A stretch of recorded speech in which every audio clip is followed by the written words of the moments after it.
మొక్క doctor Shakuntala madam గారి పేరు పైన నాటి జాతికి అంకితం చేస్తూ ఉన్నాము.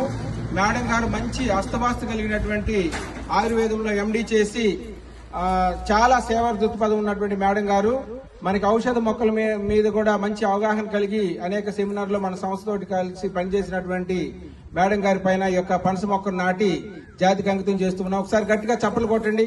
ఈ మొక్క బాగా పెరిగి డెవలప్ కావాలని గట్టిగా చప్పలు కొట్టండి ఒకసారి.